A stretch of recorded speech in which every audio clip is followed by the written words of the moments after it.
Hello guys, it is of course me, Trollface the Man, and welcome back to a follow-up for my last video, which my last video was a look at of this LED pole light that you're supposed to be able to, hang up in a closet or something like that. It's battery powered, uses three AAAs, and just pull the cord. And technically speaking, based off of its current draw, it should be about 100 lumens.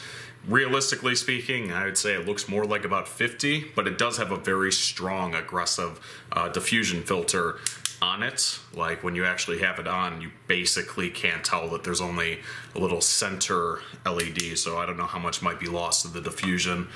But anyways, the problem with this is that it uses batteries, AAAs of all things.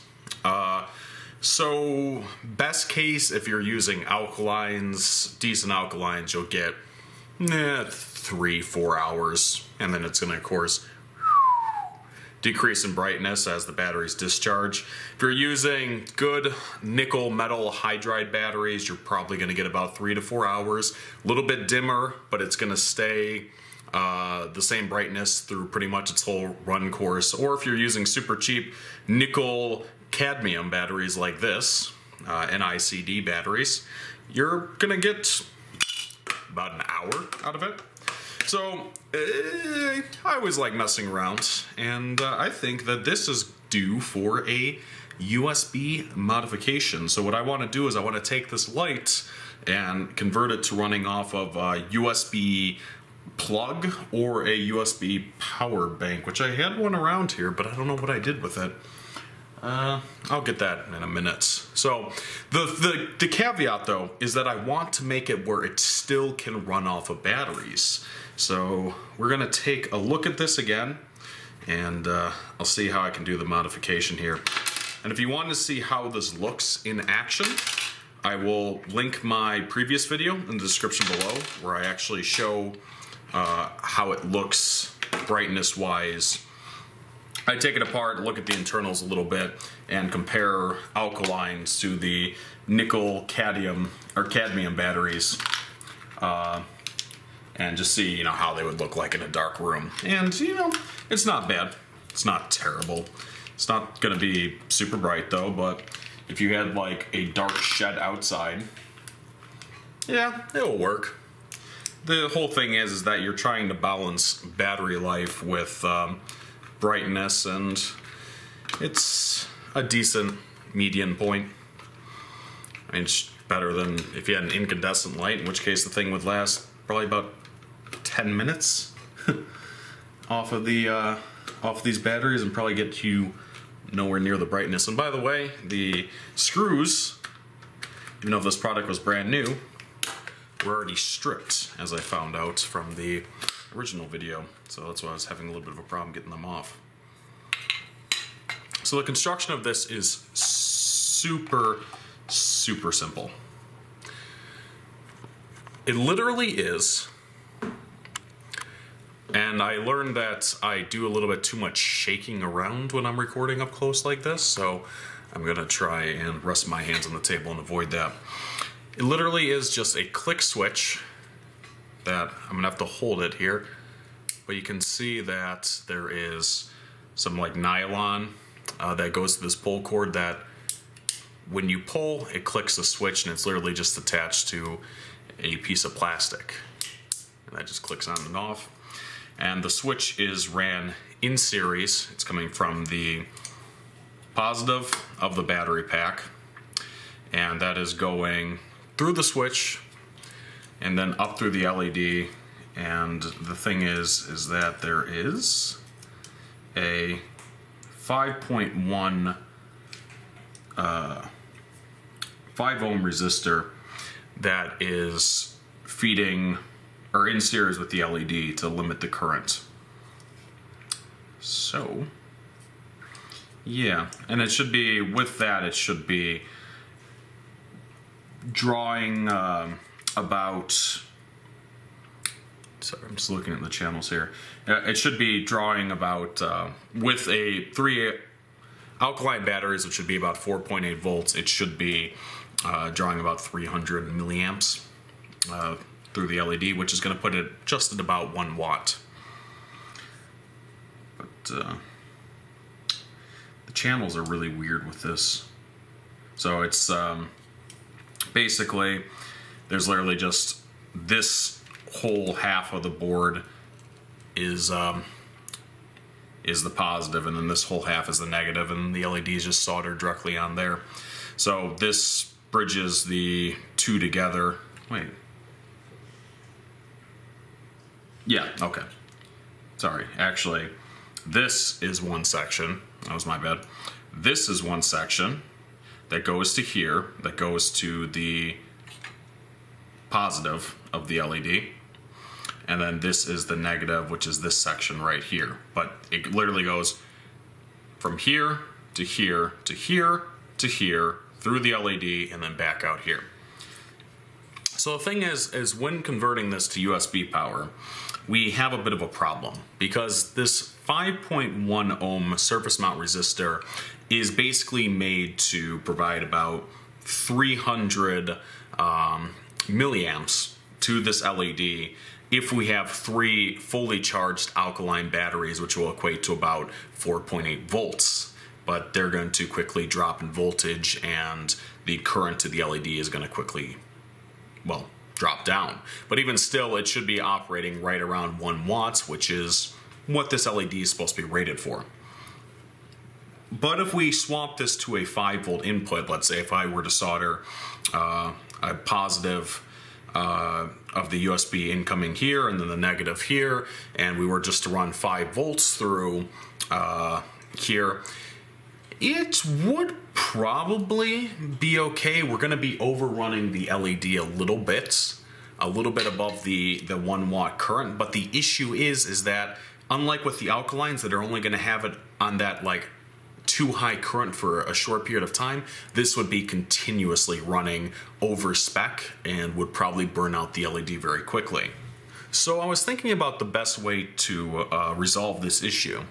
And the first thing that came to mind was just running a 1 ohm resistor in series with this click switch.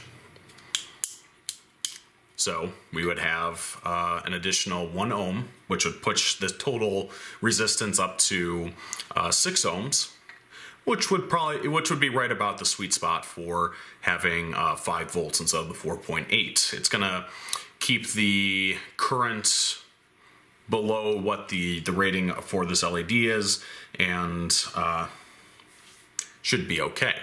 But the problem is that if I were to run a resistor in series with this switch, is if I now use it for battery operation and I want to conserve the ability to use this off of batteries, if I put batteries in here, then our batteries are now going to run through that 1 ohm of resistance too on top of the 5.1 ohms, which means that our battery brightness is going to decrease. This kind of had me stumped for a while until I realized that I was just being stupid, and this has a very, very simple solution, which is if I strip the USB cable, all I need to do is have the incoming power have the resistance on it, and not resistance in series with the power from the battery bank. So this will make a lot more sense when I'm doing it if you don't already understand, but essentially I'm going to have to solder a positive for the USB here and a negative here. Instead of having the resistor soldered in series like here, I'm going to have the resistor soldered on the incoming like right here, or the outgoing right here, which, well, that's kind of incorrect terminology, but the negative, and the resistor will be only on the incoming power, and the batteries won't have to go through that extra resistance. Only the incoming through the USB will have that extra 1 ohm resistance plus the 5.1 ohms, which means that we will have 6 ohms on the USB, and then we'll have the standard 5.1 ohms when we're running off of the batteries. So yeah, let's actually get to the mod now. Sorry for the rambling. I know I do it a little bit. Okay, so to start off, I got this USB cable that supposedly can carry 2 amps of current. I'd be surprised, I got this from the dollar store. But this is the type of stuff that the dollar store USB cables are great for, which is sacrificing to make random USB powered junk out of. What I'm going to do is I'm going to open up this cable. I am going to untie it, of course. Oh, decent bit of length. I'm going to cut off the end here. And this does have data in it, so it's going to have 4 connections. I'll show you here in a second. Hopefully that should be in focus. It has a red, a green, a black, and a white. And a lot of times what it should be is the red is the positive, the black is the negative or grounds, and then the green is data, I believe, and then white is secondary data ground.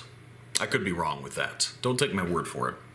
The main thing is that we need the red and black, but it's never a bad idea to take the USB cable and plug it into a power source and then use a multimeter to test to make sure that they're actually what they are, because sometimes it's different.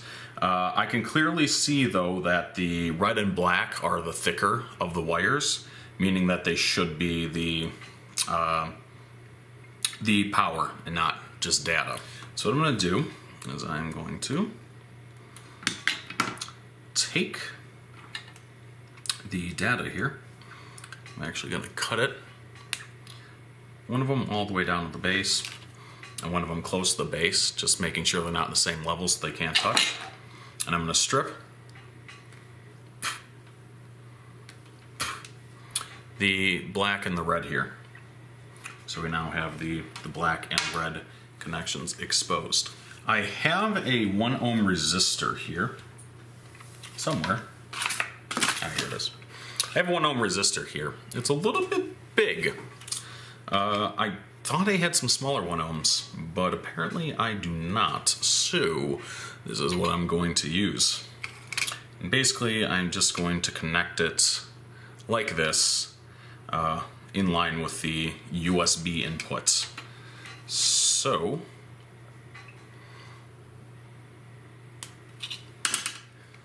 this should hopefully still fit in the case after I'm done. Maybe like that. I'm also going to take a little bit of this heat shrink tubing right now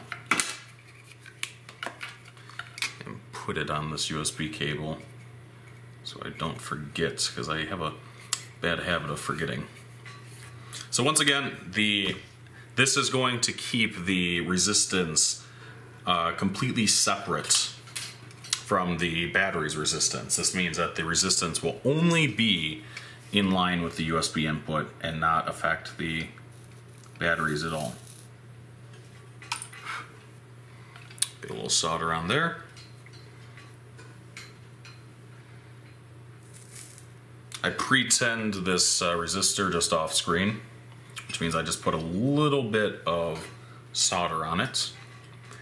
So that way it'll just be able to be flowed back on here. Try and get it underneath the wire like that. Okay.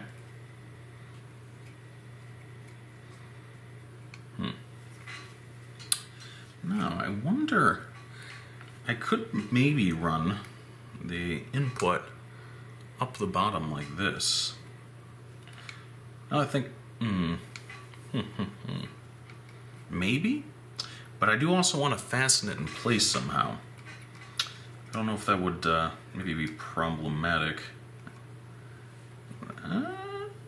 Let's try it. So I am going to take, this is the negative here that I attached the resistor to. Take a little bit of solder and the flux always comes for your face. It's amazing how it does that. Tin that. I'm going to take this this USB cable here.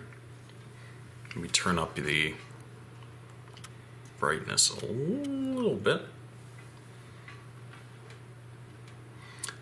The cable is a little bit kinked, so it kind of has a mind of its own right now.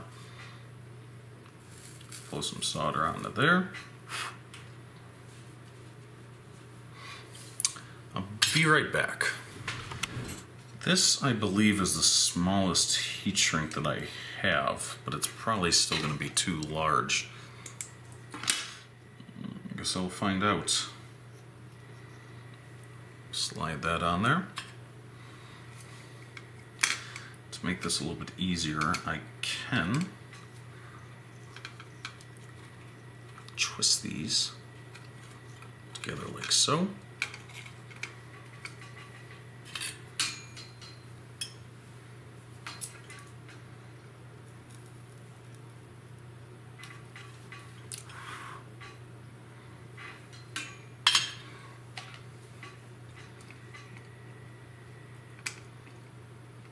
Sorry if you guys can't see what I'm doing on camera very well. To be honest, I am looking through the camera right now and I can't see what I'm doing on camera very well because it has such a small screen. I should really get an external screen at some point. And if I slide that over, and I'll shrink that up in a minute, then all we should theoretically have to do is attach this right here. So to do that, I'm going to take a little bit of flux, solder the wire and that at the same time, if it works, which I think it does. And in theory, if I were to take, I'll be right back, I gotta find that battery pack. All right, here we go. So in theory, if I were to take this battery pack and plug this in right now, it should light. Okay. Oh, duh. Ah! Look at that. It's working. So, yeah. I was a little bit worried there for a second. So that's the USB. Perfect. Now, this shouldn't need to be said, but if you do something like this, make sure you do not use USB while there's, had to make sure there wasn't batteries in there real quick, while there's batteries in there, because that would probably be bad. Plugging in this current meter, we are at 5.2 volts, and we're drawing 190 milliamps, it says. It might not be the most accurate. But still, the important part is that we should be keeping this LED within specification. So you run it continually, we don't want it to be burning out. So I actually don't think that having that with the pull cord is going to be the best thing. I think I should make its own little, see, I forgot the heat shrink tubing, but it wouldn't really work very well there anyways. I think I'm going to make a little tiny indentation here in the corner, which I'll show you here in a second. But for this, I am going to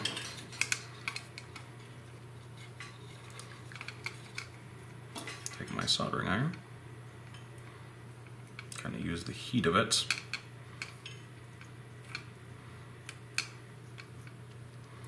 to melt this heat shrink. And then, what I'm actually going to do is I'm going to take this soldering iron and I am going to burn a little divot there, indentation on the side. Turn down the contrast a little bit again. Or let me turn down the exposure, should I say. Now, if I were to put that in here like this, we should be able to close it back up, theoretically, without problems. Theoretically. But, of course, the cord isn't just going to stay like that. So, I'm going to fire up my trusty hot glue gun, and we are going to glue that in place. I'll be right back when that warms up. Alright, so the hot glue gun is heated up, and all I'm going to do is take a nice healthy dose of glue, just kind of blob it down in this corner here, just like that. And then I'm going to take this and quickly stick it into there. This is when you need 3 hands, especially when trying to cord at the same time. Try to get a little bit on the top here too. Try not to get it too much on the sides there, because I'm going to need to make sure this thing goes back together.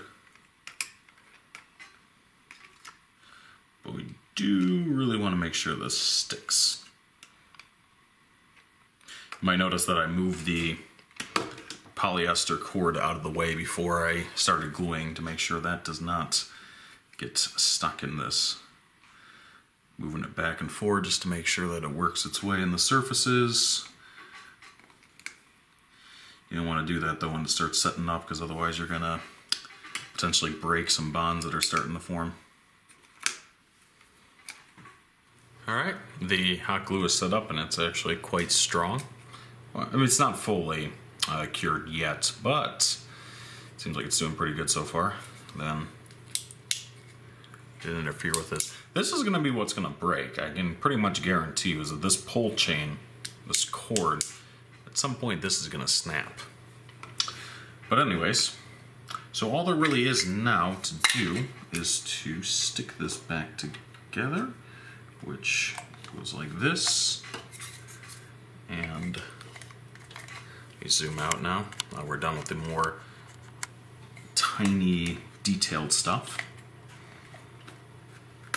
You probably could have cleaned that up better, but never been one for the little finicky details. I'll screw this back together. Should mention that this little bit of heat shrink tubing I put on earlier is kind of pointless, and I'll just cut it off.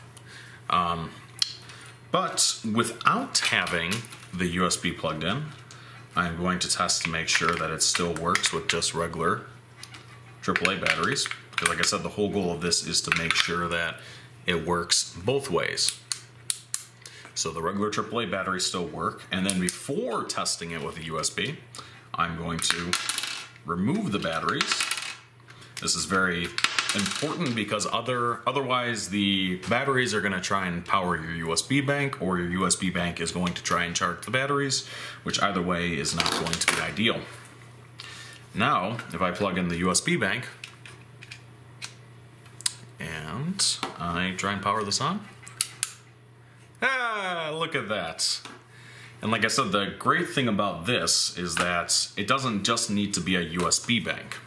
This has 1,000 milliamp hours to it, so it technically would run this for about 4 hours. Very easy to recharge, but also for a more permanent sort of fixture, you can take a regular plug USB, like for charging a phone or something,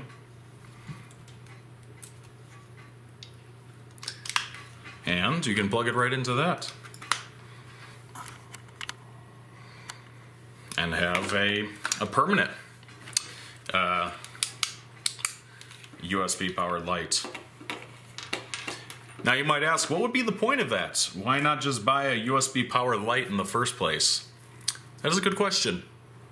There really isn't any point. It's just that it's sort of fun to do stuff like this, to modify stuff. And like I said, now I literally have a light that I can power with batteries if I want to. Like let's say, for example, I want to take it camping and use it inside of a tent. I can just power it with regular batteries. What am I doing wrong here where this won't click back on? Huh. Of course, there's a little bit, tiny bit of hot glue. Okay, hot glue has been cleaned out.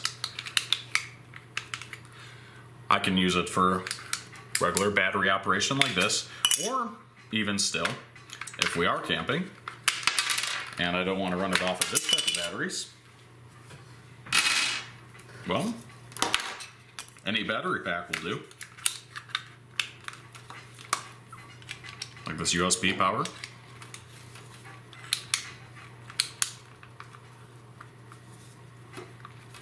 So one thing about this battery pack is it does have like a current detection thing, and that you have to press this button sometimes when it goes into a sleep mode, otherwise it won't actually power on. But you can use a USB battery pack like this to light it, recharge.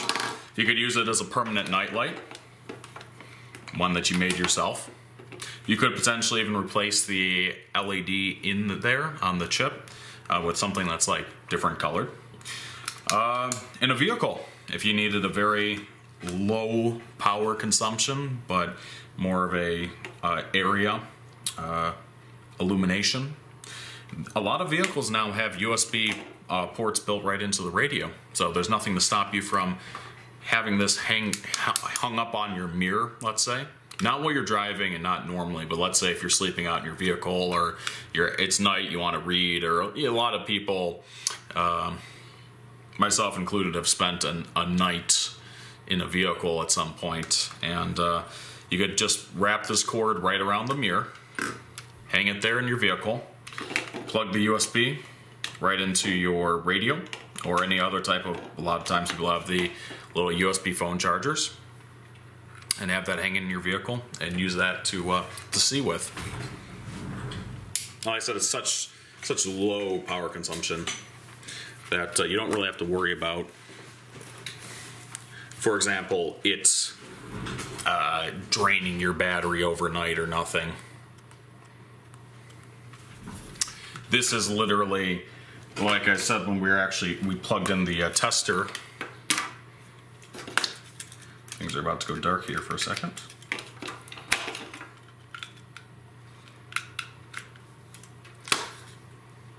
We plug in the tester here, which is a little bit fidgety. We are drawing, now it's saying only 160 milliamps. But like I said, this in reality should probably be more about 250 to 300. But yeah, a regular car battery definitely would not drain on that if it's any good, like overnight or nothing. So anyways, guys, thank you very much for watching. That's this tester, if you're wondering why it's fidgeting like that. It's not the, a little bit dark.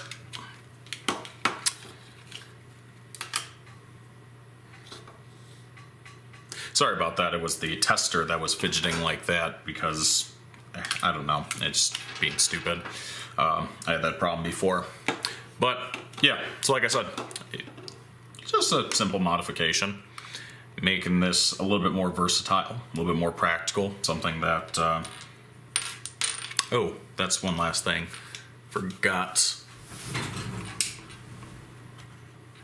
is this slides back on, clips on the bottom. Oops. Like so. So anyways, guys, if you enjoyed this video, I would appreciate it if you drop me a like, if you drop me a comment, and you subscribe if you haven't already. It means a lot. Also, thank you to my Patreons who support me and projects like this, and support main projects by helping pay for supplies and stuff. A lot of the stuff is paid for out of pocket, and it can cost a lot of money. And yeah, I just appreciate it. But anyways, guys, thank you very much for watching. Like I said, I appreciate it. And bye.